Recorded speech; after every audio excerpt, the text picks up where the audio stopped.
हौसला रखो प्रफुल्ल, हम थोड़ी देर में पहुंचने वाले हैं। डॉक्टर साहब कितना टाइम लगेगा और? जल्दी पहुंच जाएंगे। हौसला रखो प्रफुल्ल, मैं तुम्हें कुछ नहीं होने दूंगी प्रफुल्ल। ये अपराधी लोग हैं ना, कुछ ही बहाने बनाते हैं।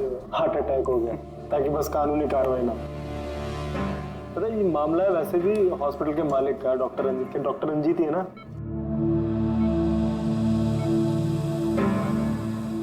Don't worry Sushila ji, operation के बाद दोनों ब्लॉकेजेस निकल जाएंगे।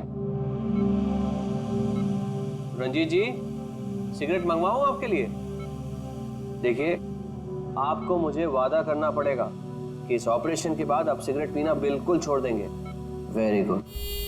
डॉक्टर साहब देखिए ना, इन्हें सांस नहीं आ रही है। प्रफुल्ल मैं तुम्हें कुछ नहीं होने दूंगी, मैं हूं ना। हम बस थोड़ी देर में पहुंचने वाले हॉस्पिटल। प्रफुल्ल सब कुछ ठीक हो जाएगा, मैं हूं ना। डॉक्टर साहब जल्दी करिए।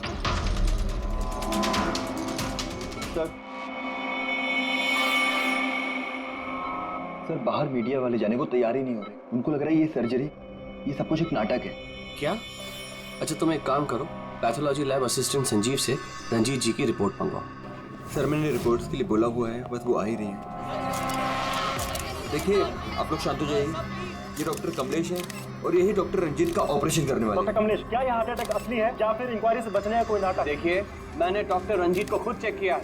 उनकी हालत बहुत ही नाजुक है। अगर उनका ऑपरेशन ऐन वक्त पे नहीं हुआ तो उनका बचना नामुमकिन।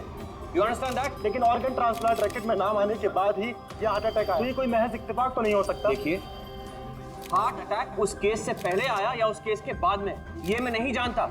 मैं बस इतना जानता हूँ कि यहाँ पे कोई नाटक, कोई ड्रामा नहीं चल रहा है। हम तो ये भी जानते हैं कि कई सालों से आप मिस्टर रंजीत के दोस्त भी हैं।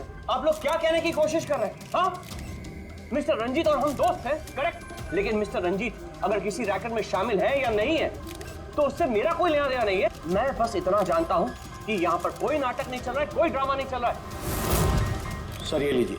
लाइए, ये देखिए, ये है उस बात का सबूत। ये है उनका लिपिड प्रोफाइल टेस्ट। देखिए, ये उनके कोलेस्ट्रॉल कप के बढ़ते लेवल्स, ये उनके ट्राइग्लिसराइड्स। देखिए, ये है उनके दिल का स्कैन। ये देखिए, यहाँ पे साफ साफ दिख रहा है कि उनके जो दो मेन आर्टरीज है वो लगभग पूरी तरह से ब्लॉक्ड हैं। उनका साफ होना बहुत जरूरी है। मैं बस वही करने की कोशिश कर रहा हूँ।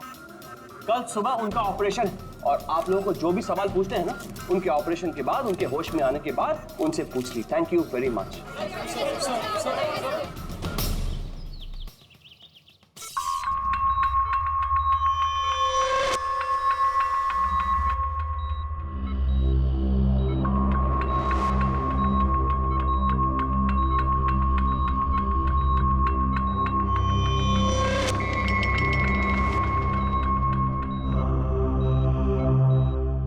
Well done team, operation successful हुआ। अब सारे ब्लॉकेजेस क्लियर है और अब ये खतरे से भी बाहर है। विनीत, ड्रेसिंग में। जी sir.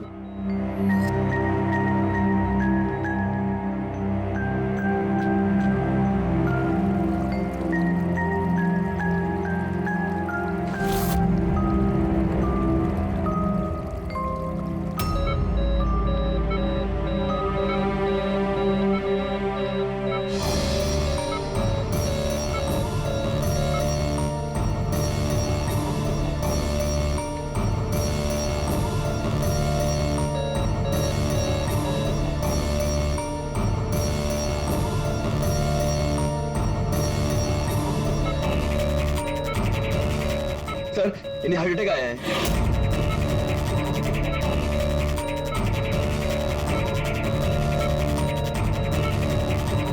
Vineet, give him the injection right now. Oxygen check करो फास्ट।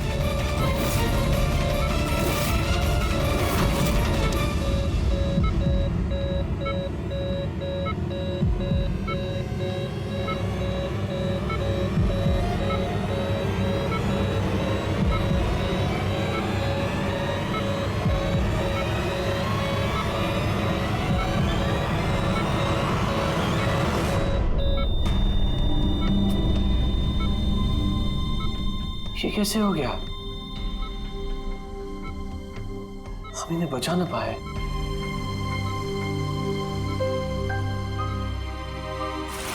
मौत नहीं ऑफिसर, मर्डर हुआ है।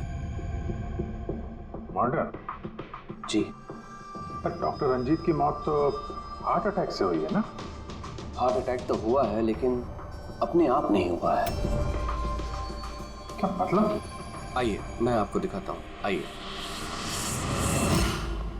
ये देखिए सर, ये है रंजीत के दिल का स्कैन जो उसकी सर्जरी के पहले किया गया था। ये 2 आर्टरीज, ये पहली वाली लगभग 50% ब्लॉक्ड है, जबकि दूसरी वाली 80% ब्लॉक्ड है। और ये दूसरा स्कैन देखिए सर, जो सर्जरी के तुरंत बाद ही लिया गया था, जिसमें कोई ब्लॉकेज बिल्कुल नहीं है। इसका मतलब ये हुआ कि हमारा ऑपरेशन सफल था। लेकिन फिर अचानक डॉक्टर रंजीत को दिल का दौरा पड़ा और हम उन्हें बिल्कुल बचा ना सके। तो इसीलिए आप कह रहे हैं कि रंजीत को हार्ट अटैक नहीं बल्कि किसी ने मारा है? सर, मुझे पूरा यकीन है कि डॉक्टर रंजीत की हत्या ही हुई। अब चौंकाने वाली बात यह है कि यहां पे एक ब्लॉकेज है जो सर्जरी से पहले किए हुए स्कैन में था ही नहीं, और इसी की वजह से हार्टरी में 100% ब्लॉकेज हुआ, जिसकी वजह से फाइनली डॉक्टर रंजीत की मौत हो गई। हाँ मगर डॉक्टर साहब, कभी कभी सर्जरी के वक्त भी तो खून का थक्का आ जाता है, उसकी वजह से हार्ट अटैक आया होगा। होता है सर, लेकिन इतना बड़ा ब्लॉकेज यूं मिनटों में नहीं बनता, इसके लिए सालों लगते हैं सर। सुबह के 7 बजे जब हमने ये पहला स्कैन निकाला था तो इसमें कोई ब्लॉकेज बिल्कुल नहीं था सर। महज 15 से 20 मिनट के अंदर अंदर इतना बड़ा ब्लॉकेज कैसे बन सकता है सर, बताइए। डॉक्टर साहब, क्या कोई ऐसी किसी की आर्टरी ब्लॉक कर सकता है? किसी ने कैसे ऐसा किया होगा ये तो मुझे भी नहीं पता। वो हम पता लगा लेंगे डॉक्टर साहब, लेकिन आप सिर्फ इतना बताइए, किसने किया होगा, ये कौन कर सकता है, बताइए। मुझे नहीं लगता कि रंजीत जैसे भले आदमी के साथ ऐसा कोई कर सकता है। और सब जहां तक हमें मालूम है, डॉक्टर रंजीत वही है ना जिनके ऊपर ऑर्गन ट्रांसप्लांट के मामले में गड़बड़ी करने का केस चल रहा है? हाँ चल रहा है, लेकिन उसके बारे में मुझे कोई जानकारी नहीं। चलो, thank you doctor. Abhijeet, body को फोरेंसिक लैब भेज दो, डॉक्टर साळुंखे को पूरी बात डिटेल में बता देना। Very interesting. I know. Boss, doctor Kamlesh का शक एकदम सही था। रंजीत का खून ही हुआ है, उसकी आर्टरीज में ब्लॉकेज था नहीं, ब्लॉकेज करवाया गया। ब्लॉकेज करवाया गया मतलब? बहुत चौंकाने वाली बात है। क्या कुछ नई बात बताया आप? नई बात बताता हूँ, आइए। ये देखो बॉस, ये इंसान का दिल है और ये है वो ब्लड वेसल्स, आर्टरीज, जिनकी वजह से दिल में खून आता जाता है। अब ये आर्टरीज 2 तरीके से ब्लॉक हो सकती है बॉस। या तो खून में कोलेस्ट्रॉल की मात्रा ज्यादा हो जाए और आर्टरीज में प्लाक जमा हो जाए। ये देखो इसका क्रॉस सेक्शन, ये प्लाक इकट्ठा हो गया, प्लाक इकट्ठा हो गया है और आर्टरीज ब्लॉक हो गई। दूसरी वजह, किसी भी कारण से खून का थक्का जम जाए और आर्टरीज को ब्लॉक कर दे। अब इसकी सर्जरी में ये जो 2 ब्लॉकेजेस थे, ये तो सर्जरी के दौरान क्लियर हुए थे, ठीक है, लेकिन फिर भी इसकी मौत हुई हार्ट अटैक की वजह से ही हुई। और वो है ये तीसरा आर्टरी का ब्लॉक, जिसकी वजह से हार्ट अटैक हुआ। और इस ब्लॉक की कोई और ही वजह है। ब्लॉक की वजह कुछ और है मतलब? इसकी वजह है पॉलीएक्रिलेट पॉलीमर। Polyacrylate polymer? ये कोई खतरनाक केमिकल है क्या? नहीं प्रेडी सर, ये केमिकल तो ऑलमोस्ट हर घर में मौजूद होता है। मैं दिखाती हूँ आपको। ये डायपर देख रहे हैं? ये केमिकल हर डायपर और सैनिटरी नैपकिन के अंदर होता है और इसका काम है किसी भी लिक्विड या तरल पदार्थ को जेल में बदलना। ये है पॉलीएक्रिलेट पॉलीमर के क्रिस्टल्स। अब मैं इसको इसके ऊपर पानी डालती हूँ।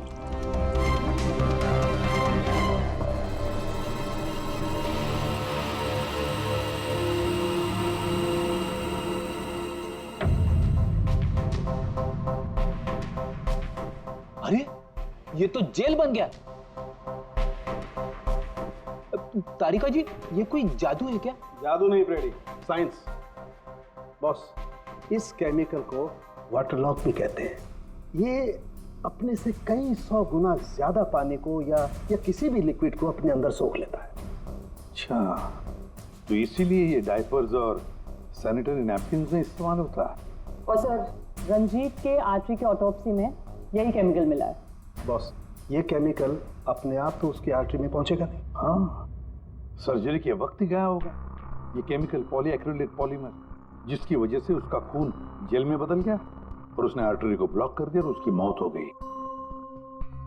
मगर नहीं, ऐसे नहीं हो सकता है साळुंखे। सर्जरी के वक्त ये पॉलीएक्रिलेट पॉलीमर उसके शरीर में डाला नहीं गया।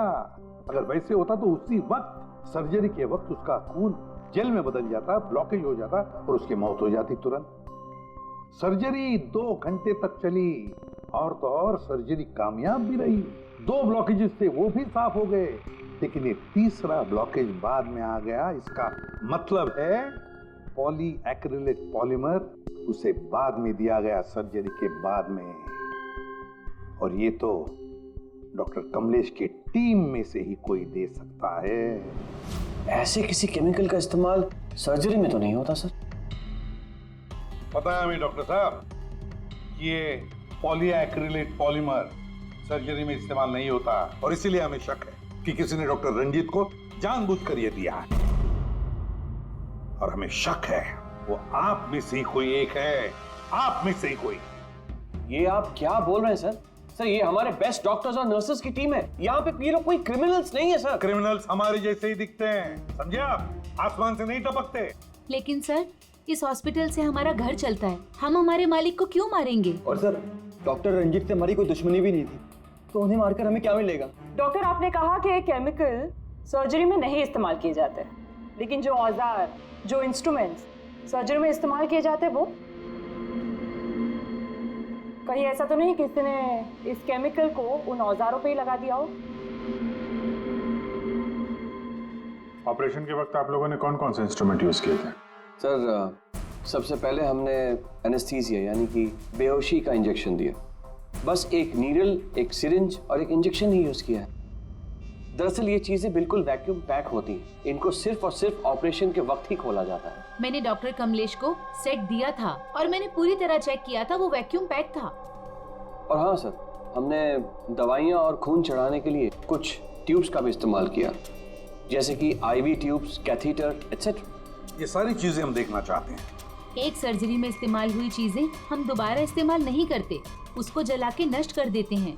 और वो सारी चीजें कल ही हमने भिजवा दी थी और अब तो सब ये कहाँ पर है ये सारी चीजें? कहाँ डिस्ट्रॉय करते हैं आप लोग? सर इंसिनरेटर रूम में। इंसिनरेटर रूम में? फ्रेडी, तारिका, जाओ जाकर देखो जल्दी।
इसे जल्दी से बाहर निकालो, हम लोग सीढ़ी से।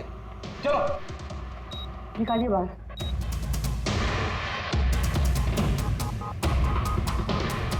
मैं इसे इमीडिएटली चेक करके आपको बताती हूँ। हाँ?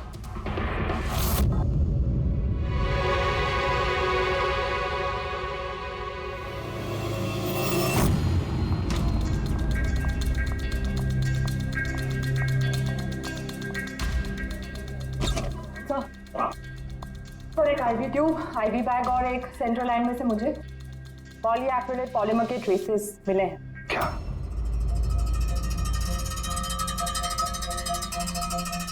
क्यों डॉक्टर साहब, किसने डॉक्टर रंजीत को आईवी ट्यूब और आईवी बैग लगाई थी? डॉक्टर नीतू ने। जी सर, मैंने ही उनको सेंट्रल आईवी लाइन लगाई थी, पर मुझे नहीं पता कि उसमें वो केमिकल कैसे आया। आपको नहीं पता तो किसको पता है? उस ट्यूब में हमें केमिकल के ट्रेसेस मिले हैं। वो ट्यूब आपने लगाई थी। देखो डॉक्टर नीतू, क्यों किया तुमने ये? क्यों किया? सर आप प्लीज मेरा विश्वास कीजिए, मैंने ऐसा कुछ नहीं किया है। और मैं ऐसा क्यों करूँगी सर? सर मैं एक गोल्ड मेडलिस्ट स्टूडेंट हूँ, डॉक्टर बनना मेरा सपना था और ये मेरी पहली जॉब है। रंजीत सर को मार के मुझे क्या मिलेगा सर? एसीपी सर, मैं आपसे हाथ जोड़कर विनती करता हूँ कि प्लीज आप हम में से किसी पे शक मत कीजिए। हम में से ऐसा कोई नहीं कर सकता। आप खुद ही सोचिए, अगर हम में से किसी ने भी ऐसा किया होता तो हम खुद आपको यहाँ क्यों बुलाते? बस वो केमिकल आईवी ट्यूब और आईवी बैग में से मिला है और वो डॉक्टर नीतू ने लगाया था। अगर डॉक्टर नीतू ने नहीं लगाया तो फिर और किसने लगाया? है कोई जवाब?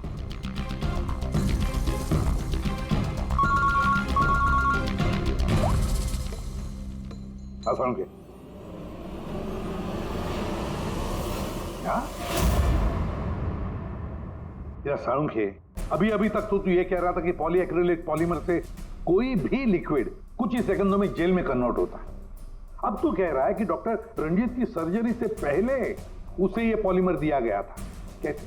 ये कैसे हो सकता है? हाँ? बॉस, जब मैंने रंजीत की ऑटोप्सी को और बारीकी से चेक किया तो मुझे पॉलीएक्रिलेट पॉलीमर के अलावा एक और केमिकल भी मिला। और एक केमिकल मिला? कौन सा? जेलेटिन। जेलेटिन तो घुल गया है लेकिन उसके ट्रेसेस अभी भी बाकी हैं बॉस। यार तू कहना क्या चाहता है? मुझे आश्चर्य इस बात का है कि जेलेटिन आखिर उसके खून में गया तो गया कैसे? जेलेटिन, ये कैप्सूल का खोल जेलेटिन का बना होता है जिसमें दवाई भरी जाती है, और ये कैप्सूल शरीर में तब तक नहीं घुलता है जब तक वो अपनी जरूरी जगह पर नहीं पहुंच जाए, क्योंकि जेलेटिन को घुलने में थोड़ा वक्त लगता है।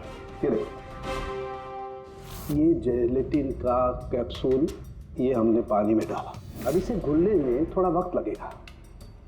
तो मतलब साळुंखे, तेरे कहने का मतलब है कि जिसने भी ये किया है उसने पॉलीएक्रिलेट पॉलीमर रंजीत के शरीर में इस कैप्सूल के जरिए डाल दिया है। नहीं बॉस, कैप्सूल के जरिए नहीं, बल्कि उसने ये पॉलीएक्रिलेट पॉलीमर के छोटे छोटे क्रिस्टल्स को जेलेटिन में कोट कर दिया।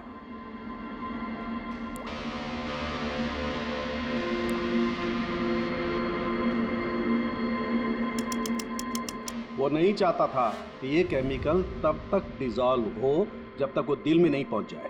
उसे सब कुछ पता था, जेलेटिन के घुलने का वक्त, केमिकल के दिल तक पहुंचने का वक्त, सब कुछ जानता था वो। इसीलिए उसने बहुत होशियारी के साथ ये प्लान बनाया और कामयाब भी हो गया। इसीलिए आपको लग रहा है कि ये काम ऑपरेशन थिएटर में नहीं हुआ है? हाँ सर, तो हमारे कैलकुलेशन के हिसाब से ये केमिकल सुबह 4 से 5 बजे के बीच रंजीत के आईवी ट्यूब या सेंट्रल लाइन में डाला गया था, जबकि ऑपरेशन हुआ 7 बजे। फिर पता लगाते हैं सुबह 4 और 5 बजे के बीच कौन गया था डॉक्टर रंजीत के रूम में। सर उस वक्त मैं घर पे था। और आपकी टीम? सर सुबह 6 बजे से पहले हमें से कोई हॉस्पिटल नहीं आया और सुबह 6:30 बजे मेरी टीम सर्जरी के लिए रंजीत के वार्ड में गई। वैसे रंजीत ऑर्गन ट्रांसप्लांट के रैकेट में फंसा था सर, तो जाहिर सी बात है कि उसके कुछ दुश्मन भी होंगे। तो ये सारा मामला इलीगल ऑर्गन ट्रांसप्लांट का ही है? हाँ? सर मुझे इसके बारे में तो ज़्यादा जानकारी नहीं है, लेकिन लोगों ने कंप्लेन की है कि रंजीत ऑर्गन ट्रांसप्लांट की लिस्ट में धांधली किया करता था सर। कैसी लिस्ट? जब भी किसी मरीज को अपने शरीर का अंग बदलना होता, उसे जरूरत होती एक ऐसे डोनर की जिससे वो अंग लिया जा सके। कई बार ऐसे मरीज महीनों यहाँ तक कि सालों साल भी डोनर का इंतजार करते हैं। ऐसे मरीजों की एक लिस्ट होती है और जैसे ही डोनर मिल जाता है उस लिस्ट के हिसाब से पहले और बाद में उन्हें वो अंग दे दिया जाता है। लेकिन लोगों की ये कंप्लेन रही है कि डॉक्टर रंजीत जरूरतमंद मरीजों को वो अंग न देकर अमीर और पैसे वाले मरीजों को भारी कीमत पर वो अंग बेच दिया करते थे। लेकिन इससे पहले कि इस केस का कोई भी निष्कर्ष निकल था, किसी ने डॉक्टर रंजीत को ही मार दिया। हॉस्पिटल में कल सुबह 4 और 5 बजे के बीच जितने भी लोग मौजूद थे उन सब से पूछताछ करते हैं। ऑपरेशन के पहले पूरे वक्त में उनके साथ थी। सर भाभी जी को कहीं जाना पड़ता था तो मैं और धर्म वहीं पे होते थे। रात को कौन था वहां पे? सर 12 बजे तक तो हम लोग भी थे, उसके बाद हम लोग चले गए थे। तो मैम रात को आप थी वहां पे? जी 4 से 5 बजे के बीच भी? जी हाँ, 4 और 5 के बीच में वही थी। इससे आप साबित क्या करना चाहते हैं? मैंने मेरे पति को मारा है, मैं पत्नी हूँ उनकी। ऐसे समय में मैं उनके पास नहीं रहती तो कहाँ रहती? देखिए मैम, 4 से 5 बजे के बीच मिस्टर रंजीत की आईवी में वो केमिकल डाला गया, और अगर उस वक्त आप थी वहां पर तो जाहिर सी बात है कि आप ही ने किया। ये क्या कह रहे हैं आप? देखिए मेरे पति जैसे भी थे, वो उन पे कोई भी इल्जाम था, वो एक अच्छे पति थे, मेरे सब कुछ थे, और उन्हें मारने के लिए मेरे पास कोई वजह नहीं थी। देखिए, अगर आपने नहीं किया है तो जिसने भी ये किया है, या जो भी 4 से 5 बजे के बीच वहां पर आया था, आपने उसे देखा तो हो गई? मैंने घड़ी तो नहीं देखी थी, लेकिन लगभग उसी वक्त वार्ड में एक डॉक्टर आया था। मैं उनका चेहरा नहीं देख पाई क्योंकि चेहरे पर मास्क था। क्या हुआ डॉक्टर? सब ठीक है ना? इनका सीआरपी रिपोर्ट नॉर्मल है। डॉक्टर आप कुछ बोल क्यों नहीं रहे? कोई चिंता वाली बात तो नहीं है ना? डॉक्टर डॉक्टर ये 4 से 5 बजे के बीच मिस्टर रंजीत को जो आईवी बैग लगा हुआ था, वो किसने लगाया था? सर मैंने रात को 12 बजे लगाया था, वो सुबह तक चल रहा था। सर, हो सकता है आईवी बैग्स बदल दिए गए हो। ये आईवी बैग्स आप लोग रखते कहाँ हैं? और कौन कौन जा सकता है वहां पर? सर स्टोर रूम में रखते हैं और वहां पर सभी लोग आ जा सकते हैं। उस वक्त हॉस्पिटल में कितने लोग थे? सर बहुत सारे लोग थे, लेकिन रंजीत सर को जिस वार्ड में रखा गया था वो स्पेशल वार्ड था और वहां पर कोई आ नहीं सकता था। वो सिर्फ उसी मंजिल के लोग वहां पे जा सकते थे, जैसे कि पैथोलॉजी स्टाफ, नर्स, डॉक्टर्स और मरीज और उनके रिश्तेदार। और डॉक्टर तेज, आप ड्यूटी पर थे वहाँ? जी हाँ, लेकिन सर सुबह 4 और 5 बजे के बीच में मैं मिस्टर रंजीत के रूम में गया ही नहीं था सर। ना ही मैंने कोई सर्जरी वाला मास्क लगा रखा था। अगर आप मास्क पहनकर वहां नहीं गए थे तो फिर वो कौन है जो मास्क पहनकर डॉक्टर के भेस में वहां गया और रंजीत की हत्या की? सर ये जैसे कह रही हैं कि हॉस्पिटल स्टाफ के अलावा मरीज और उनके साथ आए हुए लोग भी थे, कहीं उनमें से तो कोई एक नहीं? चलो देखते हैं। आइए डॉक्टर साहब।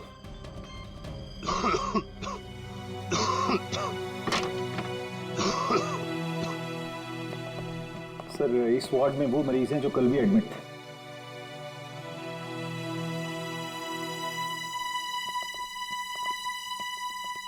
हम इनसे कुछ सवाल पूछ सकते हैं?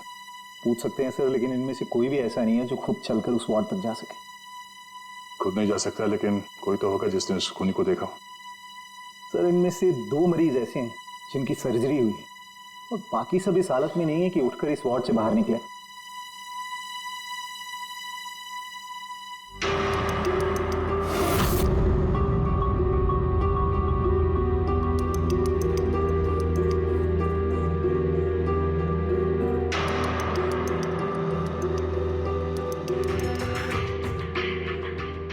बस इतने ही मरीज हैं, इनके अलावा कोई और? मतलब कोई ऐसा जो कल यहाँ पर था मगर अभी नहीं? हाँ सर, एक आदमी था जो मिस्टर रंजीत की सर्जरी से एक रात पहले आया। उसे सीने में दर्द की प्रॉब्लम थी। हम लोगों ने सारे टेस्ट किए, लेकिन सारी रिपोर्ट नॉर्मल आई सर। हौसला रखो प्रफुल्ल, सब कुछ ठीक हो जाएगा। मर गया डॉक्टर साहब अभी आते ही होंगे। बुलाओ डॉक्टर। हौसला रखो ना, हौसला रखो। डॉक्टर साहब देखिए ना, इतना दर्द हो रहा है। डॉक्टर मैं चेक कर लेता हूँ। बहुत दर्द है डॉक्टर। देखिए ईसीजी, एंजियोग्राम सब नॉर्मल है। मुझे नहीं लगता इन्हें कोई हार्ट की प्रॉब्लम है। मुझे लगता है इन्हें गैस की प्रॉब्लम है। मैं कुछ दवाइयाँ लिख देता हूँ, आप इन्हें घर ले जा सकते हैं। घर? नहीं डॉक्टर साहब, मैं कोई रिस्क नहीं लेना चाहती। आप कम से कम रात भर तो इन्हें यहाँ रहने दीजिए ना। देखिए मुझे नहीं लगता इसकी जरूरत है, लेकिन अगर आप फिर भी कहती हैं, नर्स इन्हें एडमिट कर दीजिए। Don't worry, he will be okay. Praful hospital से डिस्चार्ज कब हुआ? सर यही कोई 9:30-10 बजे। 9:30-10 बजे। पंकज, इस प्रफुल्ल के बारे में पता करो और यहाँ हॉस्पिटल में उसने जो एड्रेस और नंबर दिया है उसे क्रॉस चेक करो।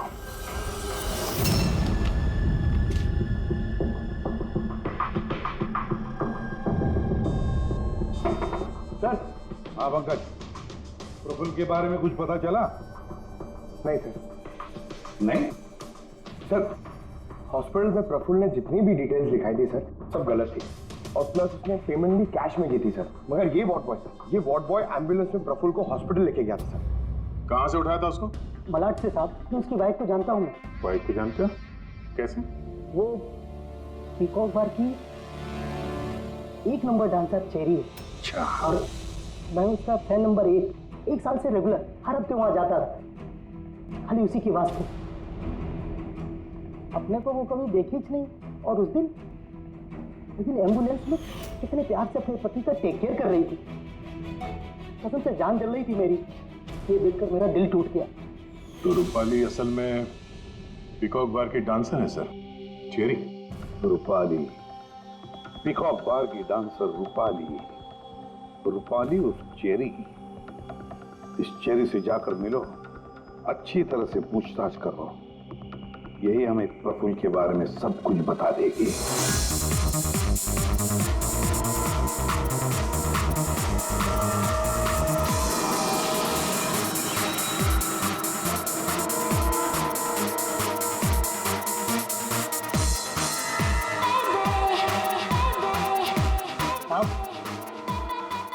अपनी चेरी आज तो खुश दिख रही है। चेरी को छोड़, वो आदमी कहाँ है?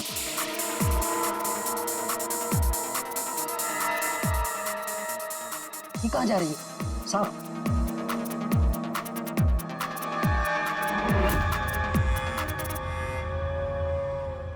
साहब, यही है चेरी का मर्द।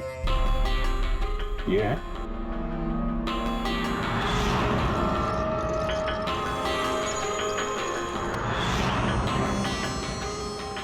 दो दिन पहले इसको हार्ट अटैक आया था। अच्छा, बैठकर रोमांस कर रहा।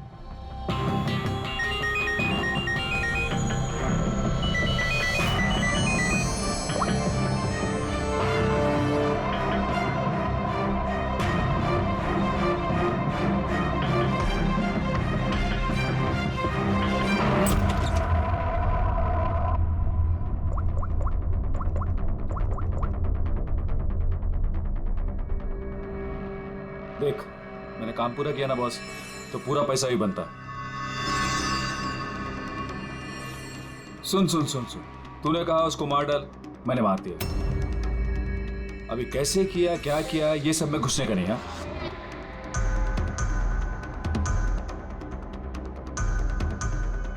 देख देख देख देख, अभी मेरे को ये बता, मेरे को पैसा लेने किधर आने का है बस। ठीक है, कल सुबह 10 बजे, ठीक है?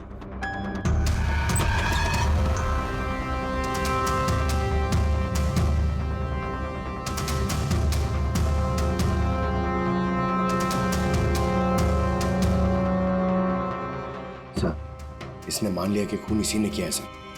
अपने बॉस से फोन पे बात कर रहा था कुछ पैसे की लेन देन के लिए, और कल सुबह उससे मिलने वाला है सर। अभी पकड़ लिया सर? नहीं, अभी नहीं। ये अपने बॉस से मिलेगा और हम लोग भी मिल लेंगे इसके बॉस से। पता तो चलिए असली खिलाड़ी कौन है।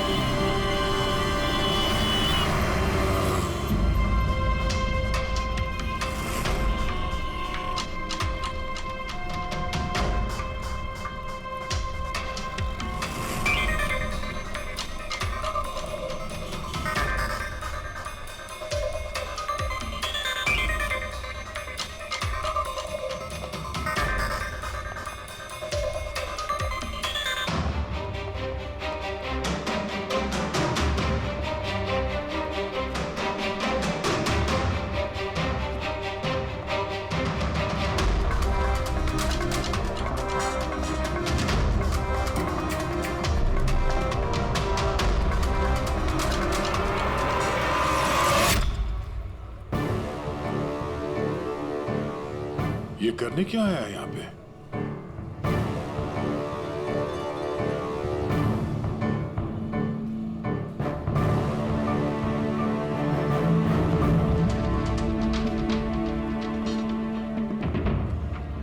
यहाँ क्या कर रहा था?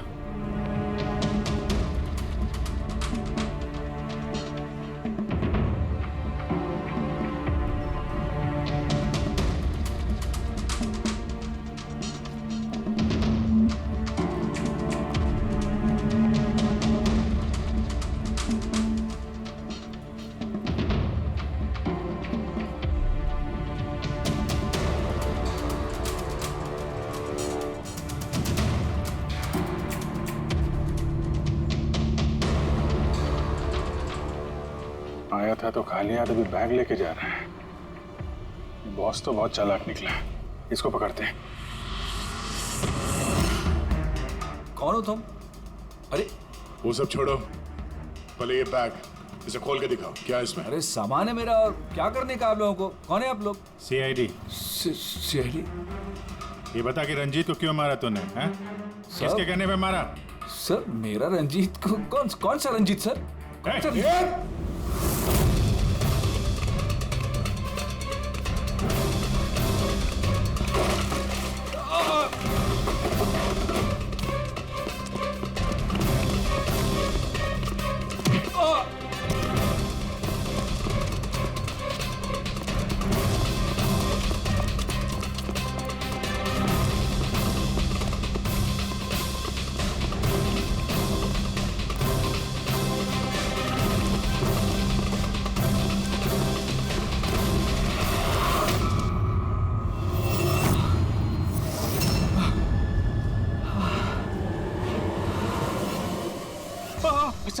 सर मैंने कुछ नहीं किया सर मैंने कुछ नहीं किया सर। नहीं, फोन पे तो अपना गुनाह कबूल कर चुके हो, अब जरा हमें भी बता दो। सर मैंने कोई गुनाह नहीं किया सर फोन पे सर झूठ बोला था सर, मैंने फोन पे सच बोल रहा हूँ सर। पहले झूठ बोल रहे थे कि अब झूठ बोल रहे हो? सर अभी मैं बिल्कुल सच बोल रहा हूँ आपके सामने सर मैंने कुछ नहीं किया सर, कुछ नहीं किया सर। तो वो झूठा हार्ट अटैक का बहाना करके हॉस्पिटल में भर्ती क्यों हुआ था? सर मैं उधर जमा जरूर हुआ था सर, उसको मारने के लिए जमा हुआ था सर, लेकिन सर वो मेरे मारने से पहले ही मर गया सर। मर गया? हमें अच्छी तरीके से पता है कि रंजीत के खून में वो जिलेटिन कोटेड केमिकल तुमने मिलाया था, पॉलीएक्रिलेट पॉलीमर। क्या साहब, क्या बोला साहब? सर क्या बोल रहे हो सर इतनी बड़ा नाम अगर याद कर पाता सर तो मैं डॉक्टर नहीं बनाता सर मैं ना सर 8वीं फेल हूँ सर, 8वीं फेल सर ये किलोमीटर पॉली क्या बोल रहे साहब, मेरे को नहीं मालूम है सर मैं उधर था, मौका मिलते ही मैं उसका गला बिला दबा के चाकू भी के अंदर करके लेकिन सर मौका ही नहीं मिला सर मौका ही नहीं मिला। वो भर्ती हो गया सर उधर, किधर जो चीर फाड़ क्या होती वो सर ऑपरेशन होता है ना कमरे में सर, वो उधर भर्ती हो गया सर तो सुबह न्यूज आया सर, वो निकल लिया सर सच बोल रहा हूँ सर नहीं तो मेरी चेहरे से पूछ लो सर। अच्छा, तो फिर ये इतने सारे पैसे और वो फोन कॉल? सर मेरे को एक आदमी ने फोन करके कहा वो मेरे को पैसा देगा, आधा काम होने से पहले पैसा देगा और आधा काम होने के बाद सर लेकिन वो मेरे मारने से पहले ही सर खुद ही मर गया सर वो, तो मेरे को लगा सर काय को अपना नुकसान करूं मैं सर, मैंने पार्टी को झूठ बोला सर। झूठ? हाँ, हॉस्पिटल में 4 से 5 बजे के बीच रंजीत के कमरे में तुम ही गए थे ना डॉक्टर के भेस में? सर गया था सर पूरी रात लोगों का आना जाना चालू था सर उधर, सुबह 4-5 बजे सर थोड़ा शांति माहौल हुआ सर तो मैं डॉक्टर का वो इधर लगाते सर मास्क और कोट बीट पहन के सर गया सर, मैं जैसे ही इसको मारने वाला था ना उधर आंटी चक गई सर। क्या बात है डॉक्टर?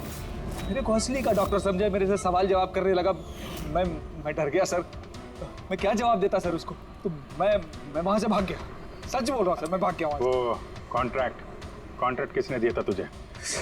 सर मेरे को उसका नाम पता नहीं मालूम है सर, कोई क्या सर प्राइवेट नंबर कुछ सर ऐसा किसी से फोन करता है सर, वो पहले भी उसने यही ऐसे ही पैसा दिया था सर, और ये वाला भी सर ऐसे ही जो सर सच बोल रहा हूँ सर सच बोल रहा हूँ सर आप लोगों ने मुझे यहाँ पे क्यों बुलाया सर? प्रफुल्ल को जानते हो? प्रफुल्ल? कौन प्रफुल्ल? प्रफुल्ल? अरे हाँ, तुम तो उसे जानते नहीं, तुमने उसे कभी देखा भी नहीं, तुमने तो सिर्फ उसके साथ फोन पर ही बात की। आप लोग क्या करें, मुझे कुछ समझ में नहीं आ रहा है सर। कोई बात नहीं, हम याद दिलाते हैं।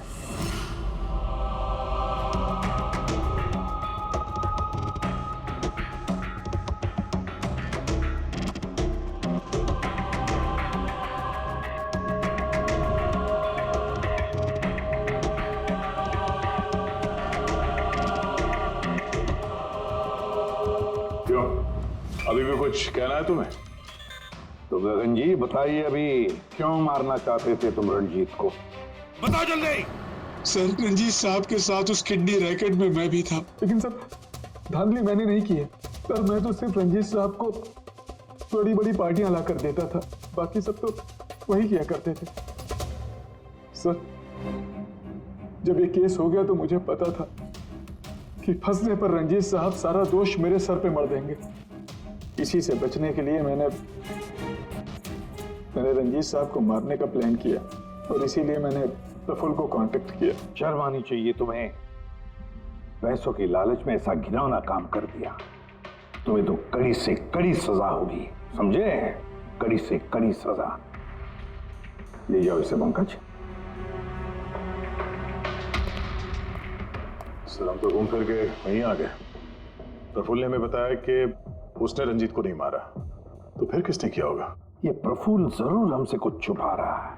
कुछ तो छुपा रहा है ये प्रफुल्ल।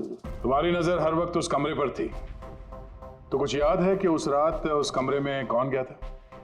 या फिर सुबह 4 से 5 बजे के बीच उस कमरे में कौन गया था?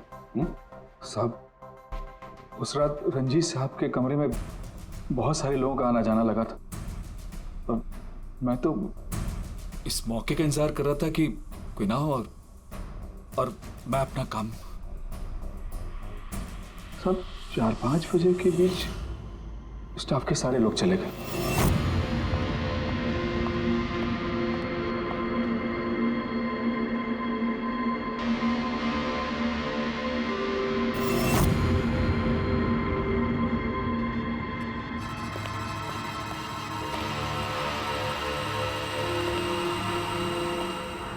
मतलब दया, अभिजीत, खूनी वही है।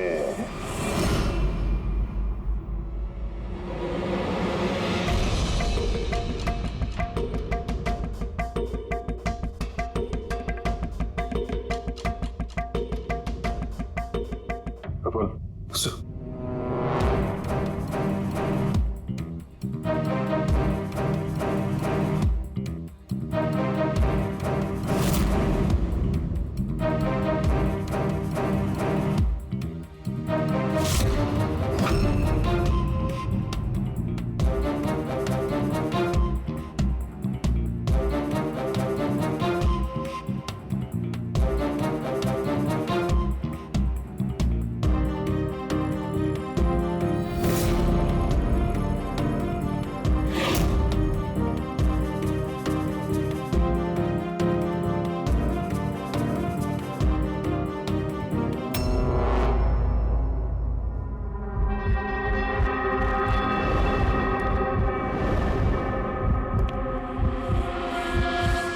Pathology lab assistant Sanjeev.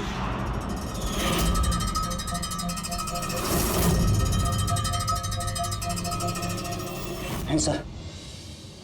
चलो।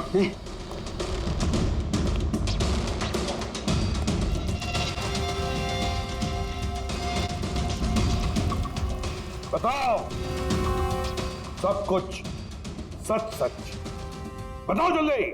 हाँ सर, ये सब कुछ मैंने ही किया है। मैंने उस पॉलीमर को वो सेंट्रल लाइन में डाला था ताकि वो मर भी जाए और किसी को शक तक ना हो।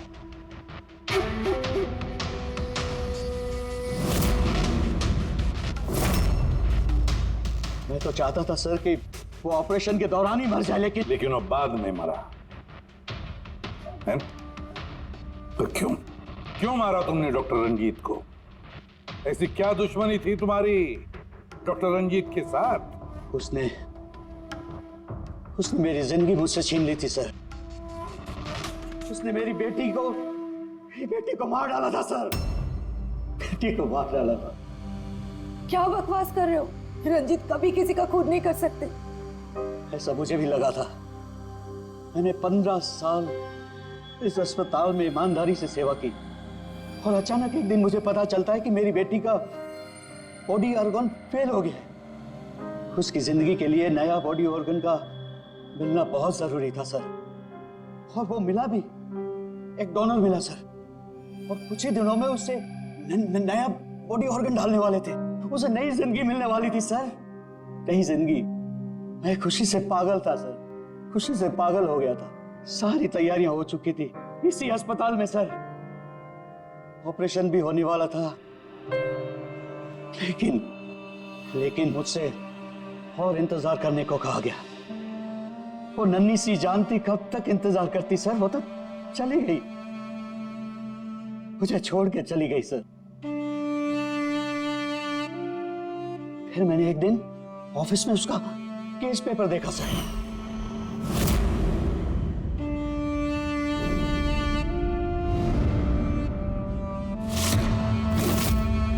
मुझे पता चला कि उसका बॉडी ऑर्गन तो मैच हो गया था सर, लेकिन मुझे झूठ कहा गया था कि मैच नहीं हो रहा है। झूठ कहा गया था सर, उसे चंद पैसों के लिए किसी और को दे दिया गया था सर,